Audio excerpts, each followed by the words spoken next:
Hello everybody and welcome back to another video. It's Miles here, and today we're going to be talking about my first impressions on Warriors in beta. Now, this isn't something I thought I was necessarily going to be making. The sole reason why is because I never felt like I was really good enough at Warrior to be able to say anything. However, I've been playing a hell of a lot of Warrior on beta recently, and honestly, I've been getting a lot better at it. I'm not gonna lie, I've been improving. I've been speaking a lot to someone in my guild who's been also playing a ton of Prot Warrior recently, and that's Vikland. Mentioned it in my last video, talking about the testing bosses, and you guys can go and check that out, and that one's quite a good video. I quite like that one. However, now to talk about Prot Warrior. Now, Prot Warrior, as I've already mentioned, is the strongest tank in beta right now, doing very, very good AoE damage, and really still quite decent single target damage, but the main part is the survivability. Now, the survivability of Prot Warrior currently is out of this world. Seriously, the survivability of a Prot Warrior currently is just something else. For instance, the Zuldazar training dummy, the tanking dummy, the best I could get on other tanks was ranging between 30 to maybe 50 on a good run. And on my second try as Prot Warrior, I was able to get up to 75, which is absolutely ridiculous considering that I don't even feel that good at the spec. And I hadn't had any practice either. I kind of just went in, and I know I messed a bunch of things up. I've seen people get up to 90, and I believe you could definitely get up to 100 currently on that training dummy.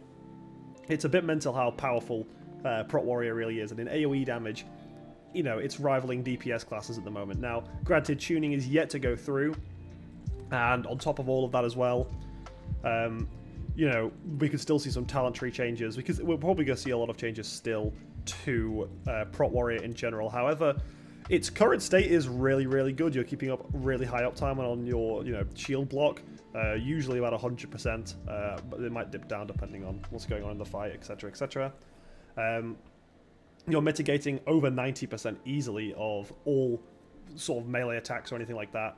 And Spell Reflect is usually enough to get you through half the magic damage you'll take, so generally speaking, you are an absolute monster as Prot Warrior at the moment, just in general. Now, obviously, first impression is, this motherfucker is tanky, and does a lot of damage. Now, you could reduce the tankiness to an acceptable standard, same as the other tanks, and make the damage, again, acceptable standard, same as the other tanks.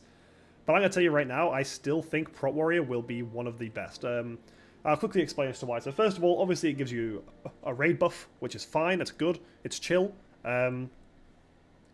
You usually will want Warrior DPSs in your raid anyway. However, if you, for some reason, don't want it for a certain boss, maybe some of the strategies come out and it's just Prot Warrior, sorry, Fury Warrior or Arms Warrior just isn't looking good, or they have a really, really shit meta, that's going to be a raid buff that you get guaranteed. The same with, obviously, Monk and Demon Hunter. However, granted, this has 2 DPS specs. That can be good rather than just 1.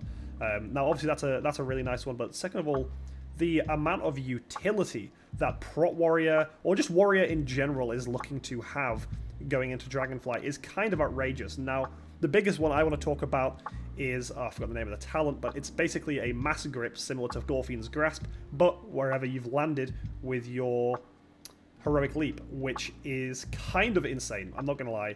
Mass gripping with a Heroic Leap, it's nuts. My mass grip was obviously something that was practically only able to be done by Blood DK specifically, so now being able to do it on a Warrior is insane, and it means that you don't need to take Blood DKs for a mass grip like that anymore.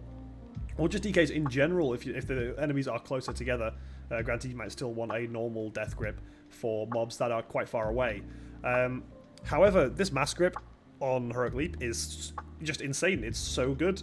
You can use it on so many bosses, because so many bosses have adds that need to be grouped together and DPS down, so that is already an unbelievable piece of utility to have. Obviously, Rallying Cry is still in the game, and you're still going to be able to get the Conduit that I believe reduces the cooldown or buffs it. I'm not exactly sure. I always forget. But either way, you're still going to have a strong Rallying Cry going into Dragonflight, which is yet another reason as to why you would really want to bring Warriors. And something that's Prot Warrior specific that to me seemed incredibly overpowered is one of the talents Prot Warrior has that gives Shield Wall at half its effectiveness to your whole party. Now, this means that you're giving 20% DR to everyone that's in your party, which is incredible for Mythic Plus, because that's practically a defensive for the whole group, just from having a Prot Warrior. You know, that's like a power word barrier levels of powerful from just a Prot Warrior in Mythic Plus. And in Raid, you know, you stick a bunch of people in the group that don't necessarily have a lot of defensives. You know, I'm talking priests, I'm talking all those, you know, all like priests, hunters, put them all in a group with the Prot Warrior. Prot Warrior pops Shield Wall, bang. Everyone's going to survive the next mechanic, which is incredibly strong. Like, this is really, really, really good. This is something that I feel like, as tanks, you didn't have a lot of utility always that would super help out the rest of the raid, other than control via Ring of Pieces, mass grips, all this kind of stuff. So, but being able to apply a group-wide defensive is really, really strong. I feel like in some prog bosses, that's going to be really, really nice as well. Now, this is only a few pieces of utility. There's still, you know, a few more. You've got good CC, you know, like a Storm Bolt. You've got a bunch of stuff, a bunch of little things. I've mainly just listed off the, like, sort of, I guess, the big ones there, which really, for me, is a huge reason as to why I think Warriors are going to be super good. Now, also just looking at the bosses in general, the bosses that I've tested, the bosses that I've watched other people play, they are very, very Prot Warrior friendly bosses, and on top of that, some of them are just directly very, very good for Prot Warrior. For instance, the sort of Whirlwind Storm boss, I've forgotten the name of it, I think it's like Dania or something like that, is incredibly Prot Warrior friendly. The Prot Warrior can solo tank the boss on the platform at the moment, that is, granted with the lower damage. When the damage gets higher, I still think, with decent gear even, you'd be able to easily solo that as a Prot Warrior. So, you know, that kind of stuff is just looking insane. And on top of that, there is also another talent I almost forgot about, almost left out, which makes your challenging shout, which is now on a 2-minute cooldown instead of 10 minutes, silence all enemies, or I think it's interrupt and then silence all enemies that get hit by it, meaning that you get sort of a Divine Toll effect. So where you would want to take a Prot Paladin for Divine Toll, for the mass silence, you can just take another Prot Warrior, you know? So there's a bunch of things, there's an absolute bunch of things that really are making Prot Warrior looking like such a strong tank to have, both utility and survivability and damage-wise. Like I said, even if they toned down the survivability and the damage to an average tank's level, I still think that they would see at least a little bit of play because of that insane amount of utility. Now, do I think they'll scale down the damage and the survivability? Yes, a little bit, but I don't think much. Prot Warriors have had an awful, awful expansion in Shadowlands. Like, Prot Warrior was probably the worst spec to play across the whole of Shadowlands. Prot Warriors were, like, very bad in Castle Nathria, very bad in Sanctum of Domination, and also very bad, not as bad, but still pretty awful in Sepulchre of the First Ones. Now, the survivability of a Prot Warrior was nothing in comparison to some of the other tanks.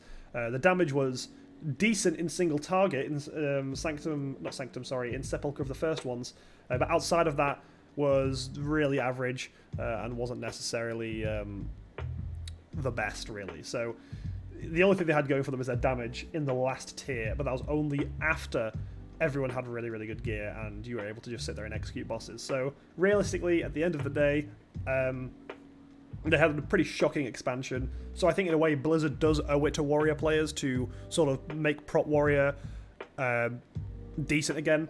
Now, I think if you actually look down a lot of the specs recently that have been making big changes to, or been almost forcing in the meta a little bit like they did with Survival Hunter, a lot of them are specs that aren't necessarily always in the meta, Survival Hunter being a very good option.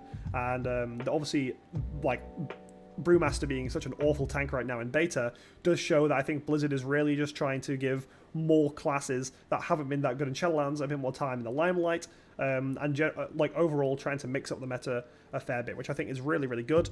I do think that mixing up the meta keeps the game a lot more fresh. Therefore, I do think Prot Warrior will still stay pretty insanely strong. Now, there's one of the big things that I think about Prot Warrior that is making it so strong, and like a lot of Warriors in general, is the talent trees. Everything leads into everything. You always have about 1 million choices that you can make. All the talents are generally quite good. I can't really think of many talents off the top of my head that I think, okay, that's useless as a Warrior or Prot Warrior in general. That I think, okay, that's a useless talent. You know, I'd never take that.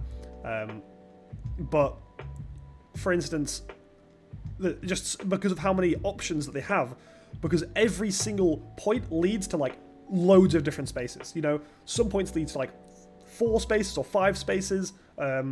Like sometimes, you know, points literally go to 3.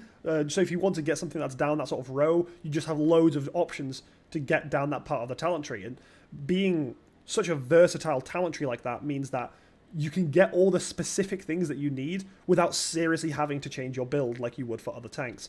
Like, for instance, if some tanks wanted to, like a Demon Hunter wanted to get the 2 charges on Fiery Brand, they would have to change up a lot of their build and maybe even lose a lot of damage just to get that 2nd charge of Fiery Brand. But as a Prot Warrior, if you want anything, you will not have to change your build at all. Maybe you'll make a couple of changes, obviously you'll have to, but like generally speaking, the changes that you make will be next to non-existent, which is why personally I think that just the structure of the tree in general makes them incredibly stronger in more scenarios, because they are able to take everything that they need while still being incredibly powerful. But yeah, I think conclusion is really that I think Prot Warrior is likely going to be at least a top 2 tank in Dragonflight. I don't think they're going to make changes to make it necessarily bad. Like, I don't think they'll do that. I don't think they'll do that to Prot Warrior players in general. I do think, as well as that, by the way that they're buffing other tanks rather than nerfing Prot Warrior, does make me think that they're going to try and bring tanks closer to its level rather than dragging Prot Warrior down to theirs, which generally speaking is going to make Prot Warrior the better spec. Just because, you know, being brought up to that level rather than being brought down leaves less room for, I guess, error necessarily when it comes to Prot Warrior. So I'm excited to play it. I think it's going to be really good. I think it's definitely going to be one of the tanks that I main because of how strong it looks like it could be. And I will make a video very, very soon talking about the tanks that I'm going to play in Dragonflight. And I will make a video very, very soon talking about the tier sets in Dragonflight and what I think about all the tanking tier sets individually. So anyway, thank you guys very much for watching this video. Make sure that you can like, comment, and subscribe, and also check me out on Twitch and Twitter if you really feel like you have the time, but there is no pressure in any of that. So thank you guys very much for watching once again, and I'll see you all later.